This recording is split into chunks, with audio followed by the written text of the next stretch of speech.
Welcome to this presentation of Tomorrow's Technology Today. This video outlines the significance of a statewide survey conducted by the Connecticut Association of Public School Superintendents. Their technology committee surveyed districts across the state of Connecticut on 10 future projections of technology in our schools. What I brought to the technology committee for CAPSS, the Superintendents Association, I've been on that committee for 3 years, and I said, I think what's missing is the picture of tomorrow. What does tomorrow's technology look like? Where we really took a look at how technology could enhance education, broaden students' experience, and particularly for those students who are in economic situations where they really don't get the opportunity to have a lot of exposure to other cultures, other worlds. Technology can bring them right in there with virtual field trips.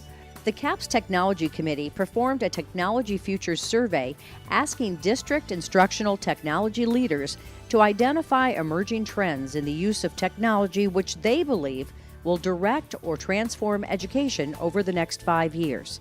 The survey also included site visits.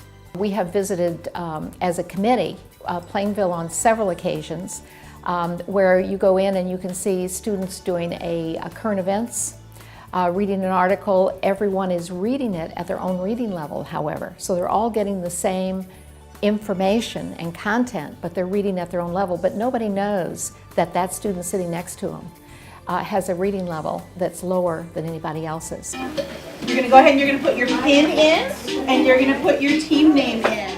Future projections of technology also pointed directly to individualized learning.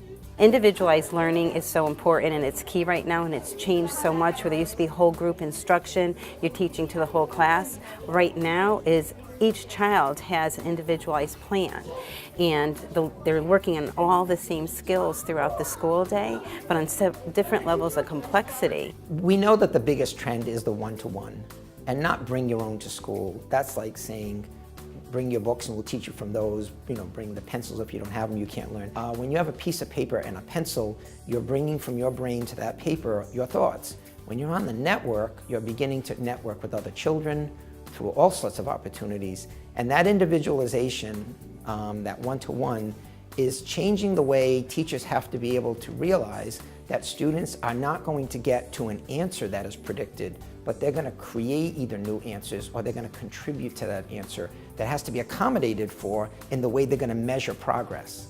With this study, there's also a hope that technology will close the gap in Connecticut. While we have some of the highest performing schools in the nation and in the world, Connecticut also has one of the higher challenges of closing the gap.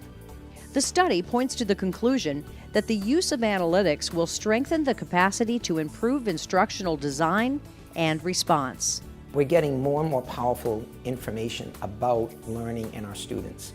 And the districts that are leading in using that analytics and putting it back into the hands of teachers and educators are making great headway because it's informing education. The measure is not about how much they use technology, but about how much they learned and produced because of technology.